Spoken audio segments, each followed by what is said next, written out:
आसिका लोकसभा प्रार्थिनी भावे विजु जनता दलरू गुरुवार नामांकन पत्र दाखल करछंती डॉक्टर रंजिता साहू। हजार हजार संख्यार समर्थकों सह रोड शो करी शक्ति प्रदर्शन करने सहित छत्रपुर जिलापाल कार्यालय पहुंची जिलापाल तथा रिटर्निंग ऑफिसर निकट में से नामांकन पत्र दाखल करथिबा देखिबाकु मिलिछि। जड़े उच्च शिक्षिता और महिला युवा प्रार्थिनी भावे चलित निर्वाचन रे आसिका लोकसभा आसनरू विजु जनता दलर प्रार्थी होइचंती रंजिता आउ सबुठी विपुल समर्थन मिलुवा देखा मिली। निज बासभवन कोदला ठारू हजार हजार संख्यार समर्थक मानू नहीं छत्रपुर में पहुंचवा पर एक विराट शोभायात्रा बाहरी जिलापाल कार्यालय पर्यंत पहुंची रंजिता।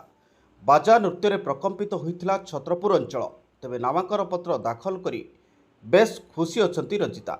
एते संख्यार समर्थन मिलुथिबारु विजय नहीं बेस आशावादी अछंती आसिका सांसद प्रार्थी डॉक्टर रंजिता साहू। बहुत खुशी होची आज मते लागुची मो राजनीतिर गोटे फर्स्ट स्टेप चढ़ुची। इटा मोर प्रथम निर्वाचन जेहेतु से समस्त मोर आस्का संसदीय क्षेत्र समस्त माँ बापा भौणी भाई बापा दादा मानठू मु आशीर्वाद मागुची कि केमती ए नॉमिनेशन टा मोर से सहयोग जमती करिसंती सेमती केमती मु आगु को जीवी एवं इलेक्शन जो हबो विपुल संख्या भोट रे आमे जययुक्त करियो बोली मोर आशा भरोसा अछि। मो माननीय मुख्यमंत्री श्री नवीन पटनायक को धन्यवाद देवा पे चाहूची।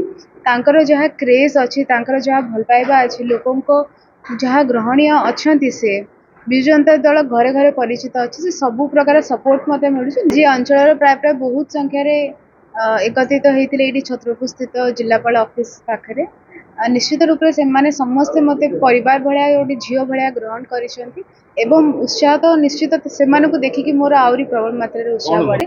निश्चित रूप से इच्छा तो बहुत अच्छी विपुल संख्या भोट रे जितवाई एवं जहाँ भी आप क्वेश्चन पचारे 4 तारीख में जना पड़ जनता